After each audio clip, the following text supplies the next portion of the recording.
ગુજરાતમાં અત્યારે સરકાર એક્શન મોડમાં છે. જે જગ્યાઓ પર ગેરકાયદેસર દબાણો ઊભા કરી દેવામાં આવ્યા છે તે બધી જ જગ્યાઓ પર હાલ સરકાર બુલડોઝર એક્શન લઈ રહી છે.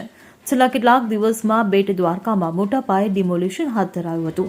આજે ફરી એકવાર ટાપુ વિસ્તારમાં મોટા પાયે દબાણ હટાવવાની કામગીરી હાથ ધરવામાં આવી હતી. પિરોટન ટાપુમાં ધાર્મિક દબાણો પર તંત્રનું બુલડોઝર ફરી વળ્યું હતું. દેશની સુરક્ષા અને સમુદ્રી જીવસૃષ્ટિ માટે અત્યંત મહત્વપૂર્ણ એવા પિરોટન ટાપુ પર થયેલા ગેરકાયદેસર દબાણોને દૂર કરવા માટે તંત્ર દ્વારા નક્કર કાર્યવાહી કરવામાં આવી છે. રાજ્યમાં આ પ્રકારના ગેરકાયદેસર દબાણો પર ઝીરો ટોલરન્સની નીતિ અપનાવવામાં આવી રહી છે. પિરોટન ટાપુ પર અંદાજે 4000 ચોરસ ફૂટમાં ફેલાયેલા ધાર્મિક સ્થળોનું અતિક્રમણ દૂર કરવામાં આવ્યું છે. Bureau report CN24 news. હવે જુઓ દેશ દુનિયાની તમામ ખબરો તમારી આંગળીના ટેરવે.